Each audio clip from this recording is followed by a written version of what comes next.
As you probably might have seen, back yesterday, the next talk after mine was supposed to start at 3. Now it's 2:30. So I need to cut my talk from 3 hours to 2.5. So it might have to go a bit faster. As you have seen in the previous talks, the theme for today is basically telling you how you should code. So please keep that mindset for the next half an hour at least. I'm between you and your lunch, so I will try to make it A, brief, and B, interesting enough that you forget that you're hungry. But I also have a lot of material, so I will try to go fast. If there are any questions, please let me know. The title is Integration Tester BOGUS. My name is Piotr. I work at the university. I also work as the CSO at Rebased. We do Ruby and Rails. If you have any projects you would like us to work on, then please let me know. And let's start with saying, what are integration tests, and most importantly, why should I care? These are integration tests. If you haven't seen this talk, Integration Tests Are a Scam, you definitely should. There will be a link to it afterwards. They are a self-replicating virus that threatens the very health of your code base, your sanity, and your life. This is a direct quote. You can check it, and you definitely should watch this talk. So, what types of tests are there, other than that there are like a ton of tests? There are different categories, there are different taxonomies, but let's just try to concentrate on the 3 types of tests. End-to-end, that basically check whether your application still works after you did to it whatever you thought you could have done.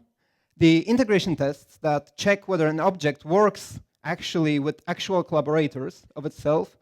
And unit tests that hopefully test just one single behavior and check whether the thing works the way you expect it to. So why would you do that? Why would you do all of those kind of different levels of things? So we do end-to-end tests because we believe our tests work, but not necessarily believe it so much to risk deploying to production without at least clicking around. And they do give us peace of mind. We do integration tests because we know that the end-to-end tests are slow, and we want to check whether objects work with their collaborators when they are not mocked out and stubbed out.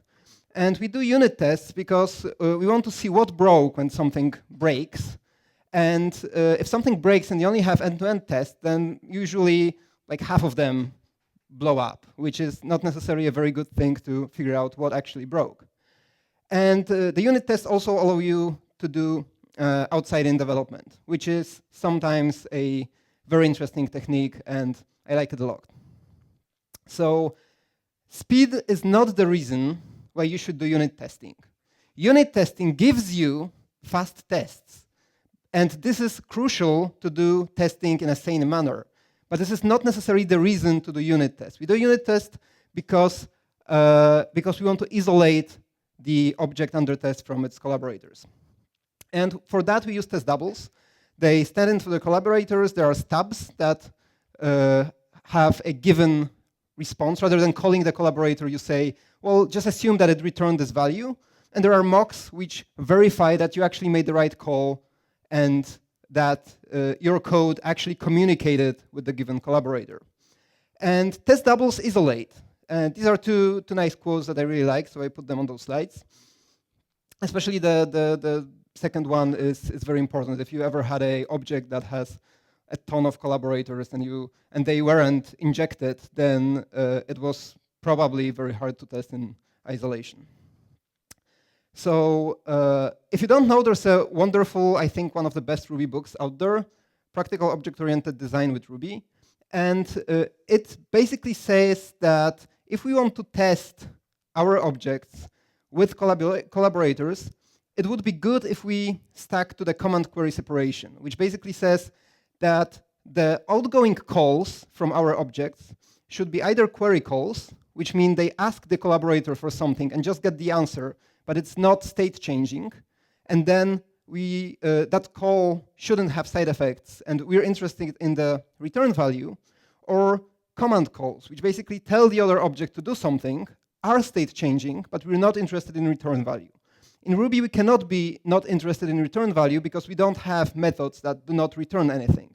But you can try writing your code in a way that state-changing methods do not return interesting values, so you're not tempted to create methods that both change the state and return value. Of course, there are cases where it doesn't really work. If you have a stack and you want to pop off the top item on the stack, you definitely want to change the state of the stack, and you definitely are interested in what popped out of it, hopefully. So there are cases where you can't have a command query separation. But in general, if you can opt for it, then go for it. And according to Pudor, you should stub the outgoing query calls and mock the outgoing command calls. So you check how your code behaves when that query call returns a given value, and you check whether that command call, which actually is state changing, gets executed. And then for your object, you test incoming calls to all the public API of that object. So if that object is a collaborator of another object, you test its API. The JB Rainsberger, who did that integration tester as scam talk, defines it a bit differently. And he says that what we want to have in unit tests is basic correctness. So given the myth of perfect technology, do we compute the right answer? Assuming that the rest of the system is working properly, does our object work how it's supposed to? And the questions are, is it making the right calls? Can it handle the right response from a given call? Does the collaborator can handle the call? And does the collaborator give the right response? Which is very similar to how Pudor defines testing, but from a bit of a different perspective, from a perspective of being between the object we test and the collaborator we try to communicate with.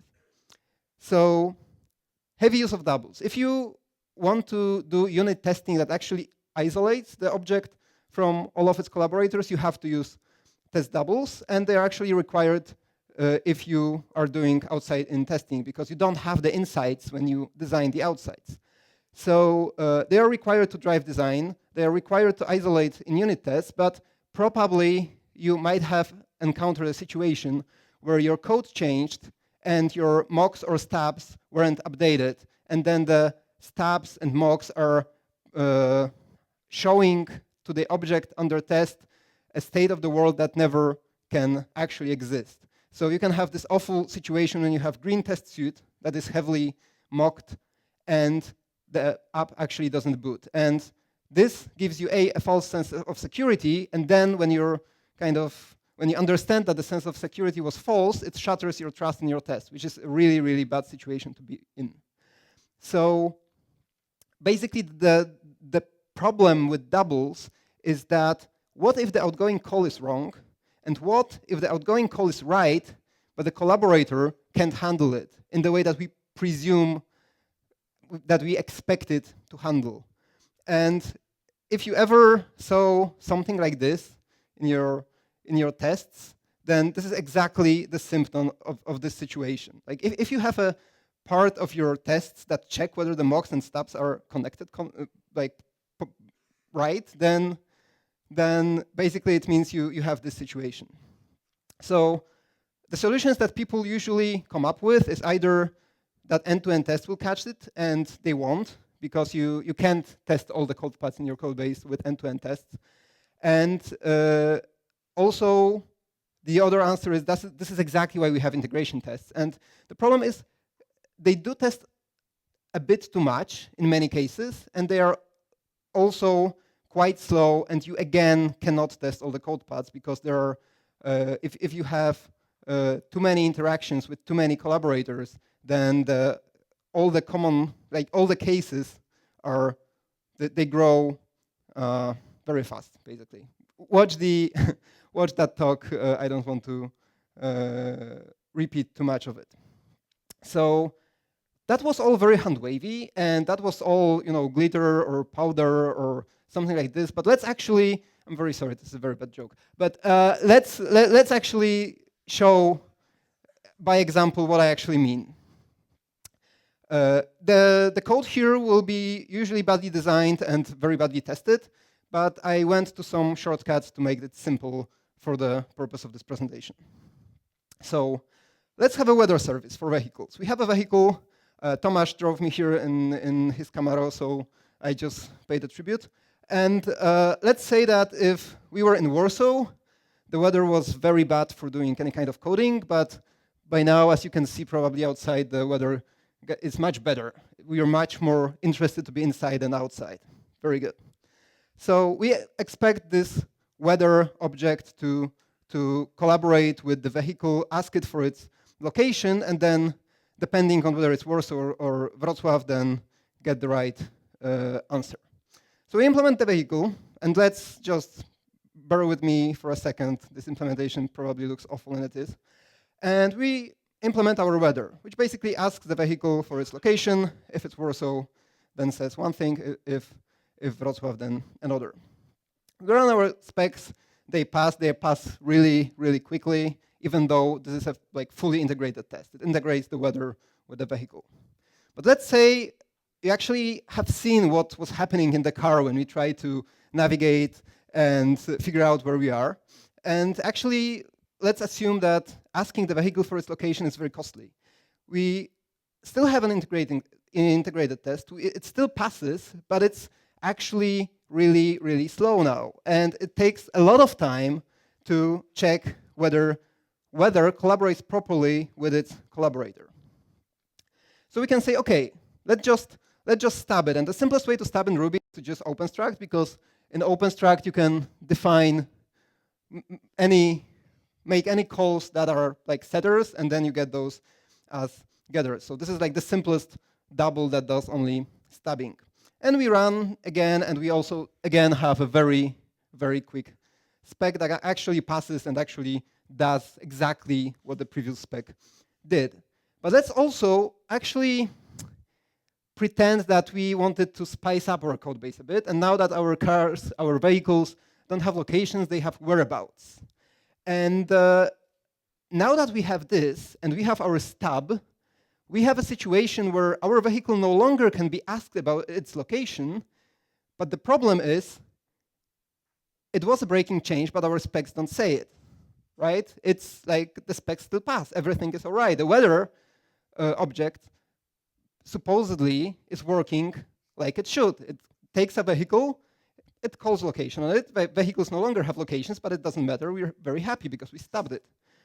And if we run the integration tests, that would actually work. That would actually show us that Camaro no longer has a location setter in this case, but that's because that's the first method that we did. So let's talk about verified doubles. Let's talk about situation where we cannot do this kind of stuff. We cannot do stubs that are not backed by actual implementation. We'll be using BOGUS, but this is also coming in RSpec 3, which is almost there and has been almost there for quite a long time. So hopefully it will be really there really soon now. But verified doubles basically mean that the mocks and stub they do actually check whether that method exists. And we had this OpenStruct backed stub, and we just replace it. Let's require BOGUS. Let's say that the Camaro is a fake. Sorry, Tomasz. And let's just stub this thing. And now when we run our specs, BOGUS actually says, well, you're not really supposed to stub location on a vehicle because vehicles don't have locations, they have whereabouts. So again, this is also coming in RSpec, so this is something that even if you don't want to use BOGUS, you will also be able to do in pure RSpec if you do just a double and then do stubbing, which is allow Camaro to receive location. This would pass, even though vehicles no longer have locations. But if you do instance double, that actually creates a double that verifies whether it has the calls that you're trying to stub and mock on it. And this verified double also passes. So the first step is to use verified doubles because they will actually check whether the stuff that you're stubbing and mocking is there, really. And they are coming in RSpec 3. They guard when doubling existing classes, and they work like regular doubles when doubling missing classes. And this can be useful because this means that you can have doubles of code that doesn't exist yet without creating like a shim class with empty methods. But it also means that the idea is basically that you run the test in isolation and it doesn't hook to the vehicle class in this case, or you run your whole test suite and then the vehicle class is loaded, and then this will magically start verifying. Is this useful or bad? Time will tell. There are pros, there are cons, like in everything in Ruby. But let's try to do some outside-in development. Let's say we have this spec. Again, this time we call actually whereabouts, and we have only this spec. We don't have any other code. To make this spec pass, we actually have to create a vehicle class, create a whereabouts method on it, and then create a weather class with a for method that actually takes an argument. The whereabouts method cannot take any arguments because BOGUS checks that you're stubbing it without any arguments, and then it also checks that it works. So in this way, a verified double, regardless how you implement them, actually drives your design because it shows you like, okay, the next thing you need to work, like this passes, like that previous spec passes, but you obviously need to implement this part next. So you write a spec for a vehicle. But let me also show you how to do mocking. If you do mocking, you want to check whether we make some call to some other collaborator, and we're actually interested in making the call rather than not necessarily in the return value. We might be checking for the return value, but in like the pure command query separation, we don't have to, or we probably shouldn't. So this basically says mock service, and the call to the service should be whether at Warsaw when we have a Camaro in Warsaw, and mocking is just like an RSpec. You say that expect service to receive, and in BOGUS you also can do spying, which basically the only difference is these two are flipped. You first make the call and then say, now that I called this, this should have happened. I prefer spies because they read better. You basically say, given this setup, when I make this call, this should have happened, rather than the other way around where you had, given this setup, this should have happened if I made the call. In my opinion, this reads better, but also you have spies in RSpec already. You also have this expect foo to have received bar. Okay, again, all of this is required to make the spec pass. You have to have a service class. It has to have a whether at method. That method has to take one argument, and so on and so forth. And as a bonus, you actually see that you can easily inject the dependency. So by a side effect, you use dependency injection, which in Ruby is actually quite convenient and quite natural. You can set aside all of your Java-inflicted scars and try to come to the dependency injection from a new perspective. So this is a very nice quote. Of course, it's highly opinionated, and a lot of people will disagree, but in my experience, there is some truth to it, that if you do this way of outside-in design, then you end up with such small and simple objects that it's absurd to even have tests for them. But if you don't, the objects tend to grow sideways, and the implementations can be quite gnarly. So you might have heard that you're not supposed to fake interactions with collaborators, but with actually roles or interfaces. So faking roles, how do they work? How does it actually work in practice when you try to fake an interface? What if I told you that conferences also have whereabouts? That conference also can be passed to our weather object and asked, like, what's the weather at Wrocław RB? So we have now two kinds of objects, vehicles and conferences, and they both have whereabouts methods, or we stab whereabouts method on them, and then we expect one to be more outside-ish and the other be much better because we stay out inside. So again, we need to implement both conference and vehicle, but actually we sooner or later understand that what we need is some kind of thing that is pinpointable, something that has whereabouts, so to speak. So something that can have a certain location where it's at. And rather than faking vehicle and conference and later maybe a person or something else, you can say that we want a pinpointable fake that can be either a conference or a vehicle. And BOGUS will actually check what are the common methods of those two classes that take the same numbers of arguments and only allow you to stub and mock those. So both conference and vehicle must have whereabouts. And in general, in those cases, you usually want to configure them in a spec helper, for example. So you say, for example, that you have the general idea of logger that you're going to pass as your collaborator. And there is an implementation that logs to a file system, that logs over the networks over UDP, and that logs over avian carriers. You all know probably the RFC that defines how IP over avian carriers is supposed to work.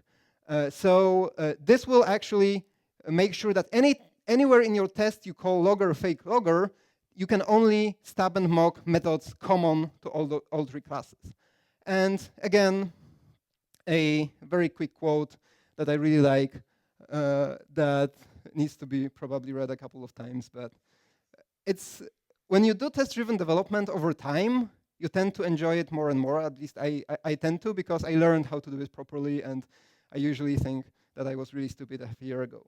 So the last thing I want to talk about are contract tests. It's still experimental at BOGUS, but it seems to work to some extent, so let's see how they work. This is a big example. So let's assume that in our perfect world, there are two kinds of cars that have low, so they burn the fuel slower when they go faster, like a Camaro, I was told. And then there's my car, which is an 15-year-old Clio, which definitely burns much more fuel the faster it goes and starts screaming and falling apart. So let's say that we want to have an object that decides which way to go depending on whether your car is more economic, like Camaro, the more economic car when you go faster, or more economic car when you go slower. And if you go faster, you want to go through the A2 from Warsaw to Wrocław, and if you have a car that is really good for taking it slow, you might take the E67. We do that by having a full tank range add with method that you give it a speed and it tells you how far the car can go with a full tank of gas. I really wanted to sidestep the whole idea of having liters per 100 kilometers against miles per gallon discussion. Tomasz will hopefully very frantically answer the question whether it should be liters per 100 kilometers or miles per gallon as the way that people define how much fuel a car is supposed to burn, because you have... Exactly. Ask him. I don't want to... This is a wonderful discussion. You really should have it with him. So let's try to implement, let's try to make the spec pass. So we need a vehicle that has this method and takes an argument. We need a navigator that takes a vehicle in its constructor. And let's say that we basically calculate how far we will go at a high speed, 90 something per something, and how far we can go at a slow speed, 50 somethings per something. And if the range that we go with the faster speed is larger, then we go through the A2, and if the other way around, we go through E67. So we run the spec. Polish roads are the bestest. The spec passes. Woohoo. So let's now spec vehicle. Let's say that it needs a full tank range add method. And let's say that if that method should be work differently depending on the type of the car. So Camaro range at 50 somethings per something should be smaller than Clio range at 50 somethings per something. And we implement it by saying that Camaro speed, that the range in Camaro grows with the speed, whereas with Clio it gets smaller and smaller. The faster Clio goes, the shorter it can far, and there is a critical point at which point the Clio just doesn't go anywhere else other than sideways. So let's also implement a kind of safety feature that if somebody asks us about the range at over 80 somethings, we actually fail because it's really unsafe to go that far, that fast, especially in a Clio. So will this pass? We run it, it passes. So we have a spec for a vehicle that passes. But let's run our navigator spec, and it still passes, even though that navigator spec expects the vehicles to respond to calls to this method with a parameter of 90.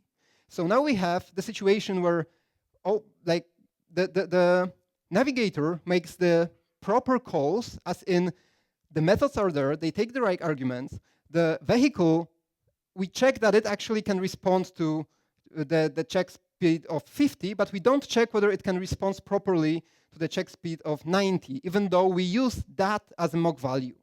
So this is the case where vehicle blows up with speeds over 80. We use that as a mock example elsewhere in our code base, and we still have passing tests. So now we have a kind of state where we have mocks, we have stubs, and they actually use kind of the wrong values. The checks for navigator use values that the checks for vehicle don't verify. And contract tests say that we should test our classes for the actual calls we stub and mock. So if we mock a call with 90 value of speed, then we probably should make a test for vehicle that actually checks that. So this goes against the what if the outgoing call is right, in which case they are, but the collaborator can't handle it because it blows up at speeds over 80. And is there a way that we can enforce checking the contract? And in BOGUS, there actually is a way. If you, in your tests for the vehicle class, if you say that those tests should verify the contract of a vehicle, then BOGUS will go through all your mocks and stubs made on vehicle fakes, collect what calls are stubbed and mocked, and which values are returned, if any, and it will check whether you actually test the actual vehicle class. Can it play out that interaction? So when we run it, BOGUS says that these are the calls that were made, and these are the calls that we actually checked for. So we actually do check the cases where we have a vehicle that takes a full tank range at 50 and returns something, and the other check, but we don't have those tests. So we have a case where we stub and mock calls with actual values, expecting actual return values, but we don't test for them in the vehicle class. So we must add tests for vehicle full tank range at 90 that actually return those values for those for this spec to pass, because this spec says like this test, those tests do not verify the contract that we expect all vehicles to have. So to recap, what if the outgoing call is wrong? Well, verify doubles will actually catch this. If the call is to a method that doesn't exist or gives it a number of arguments that is wrong, verify doubles will test it. What if the outgoing call is right, but the collaborator can handle it? This is what the contract tests will catch, because they say like, okay, all your tests pass, but you don't actually have tests for the cases that you mock or stub against. So to recap, and I'm still between you and your lunch, but on the pre-lunch side of time, install our spec, the upcoming version. If you want, install BOGUS, play with them. If you are happy about this, add this to your git config. It will allow you to do this kind of things, git clone, gh colon, and then the repo, and play with it, fill in pull requests. We are a bit behind with handling them, but also help in this regard is very welcome. BOGUS also supports minitest and minitest spec. I went with RSpec examples because I believe they are more common, but if you want to use BOGUS in minitest or minitest spec, go ahead, it's supported. Read Practical Object-Oriented Design in Ruby. Please watch the Integration Tester Scam talk, it's a really good talk. The delivery sometimes really pissed me off, but the content is very good. So sit through it if you decide to. I highly recommend an hour and a half of really good content, and it's from 2009. So it really stood the test of time 5 years later. And watch Boundaries. This is Gary Bernhardt's talk that has a very different approach of how you can implement your applications and then test them. There's a functional core and imperative shell, and Gary posits that if you can implement this kind of split in your application, then you can test the functional core, and the imperative shell is simple enough that maybe it doesn't need testing. Watch this talk, it's really, really good. The basic premise: talk to your doubles about their behavior. Don't let them derail your trust in unit testing. They need to be sometimes told whether they are supposed to work the way they actually try to work. They need to be taught how to, balance themselves in the real world. But actually, do not blame your mocks and stabs that they are faking your worldview because if you don't use verify mocks and stabs.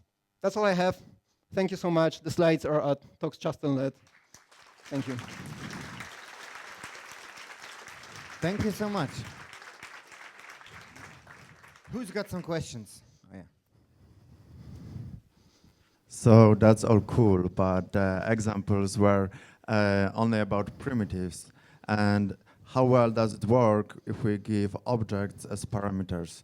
And so instead of like 50 something over something as integer, I would have a class, instance of class representing 50, let's say, kilometers per hour. Okay, so what didn't make the cut to this presentation is all the matchers that BOGUS uses, and it can tell you that stop all the calls if the first parameter is a string, and the second parameter is your own object that, and then you even can pass a block how this object behaves. And then again, you have to make a test for what you're stubbing to make the verify contract calls pass. So there is a very sophisticated way of passing non-value arguments, basically. So you can. Okay, one more question. I tried to use BOGUS once in a huge code base and my only problem was that it was hard to just start using it in one test. Is that right? Possible now, instead of just changing the way I use it specs in my whole suite, to just start using in one place in huge code base? So I think it would be really good if we could use BOGUS only in parts of the code base, especially that there are, as Markus said, there are parts of the code base that you really need well tested, and this is another approach of how you can well test them. So in my opinion, it would be perfect if we could use BOGUS in some places and not the others. So please fill in use cases, open issues. We will try to fix them as they come on. Okay. Actually, we have tried to do this, but RSpec doesn't give you any possibility to change the mocks implementation. You should have separate spec helpers if you want to achieve that, and not load them together. But there is no other way possible at the moment, okay, unless they change something in RSpec 3. So let's talk afterwards. Maybe we can figure something out. Yeah, sorry. So that's the actual author of BOGUS. You do realize people are hungry, right? Frankly, I don't care. I had some lunch already. Eat him first. Right. So what you're trying to say, is it that you're limiting your integration tests or getting rid of them and replacing them with unit tests, or do you also have integration tests in place? So that's a very good question. The question basically boils down to how much you trust this approach and how much you trust the tools that you have. In the original talk, the example was, the idea was that you should be able to replace your integration tests with this kind of calls, even though back then I don't think there was any Java implementations that did the contract verification, if I'm right. So it was kind of not really that convincing that there is an easy way to do that. And what the JB Rainsberger said is that if you have a failing integration, like if you have a failing integration, write an integration test for that case, fix it, and then change that integration test into these two parts, that one verifies that the calls are made properly and the other that verifies that the contract is supported on the other side. And of course, make sure that actually that would actually catch the issue that you have. But in general, when you integrate, you have many more code paths that you should check against, and it's very quickly unfeasible to check them all. Whereas when you separate them, then they don't combine as much. I have a controversial question. Mhm. Very Someone already mentioned here that maybe we need interfaces in Ruby like we have in Java, like they have in Java. Sure. Like we have in Smalltalk is the kind of Okay, like we have in acceptable Smalltalk approach. or some good languages.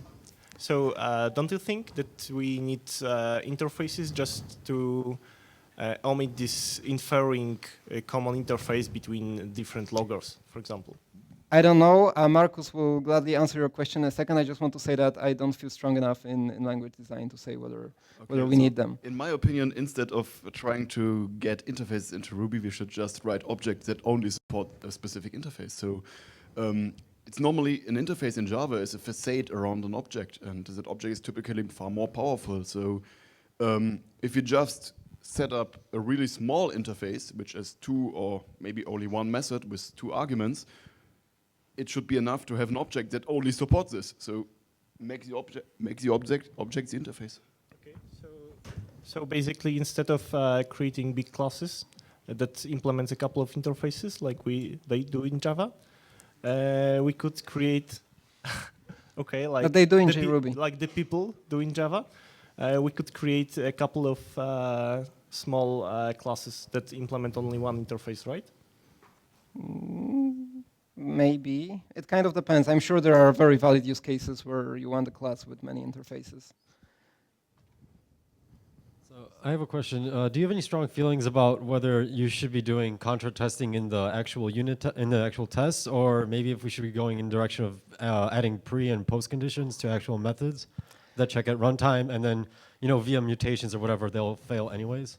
Again, I don't feel strong enough in language design, and I don't have enough experience with both of those approaches to make a call. I think both can be useful, and I think if we try them both, then we can derive some conclusions. And I think the most important thing is to play around with things and see what works for you best. Any other questions? Any other Java comments? Not before lunch. Okay, so in case you have any more questions, catch Piotr in the break or afterwards. Thank you very much. Thank you.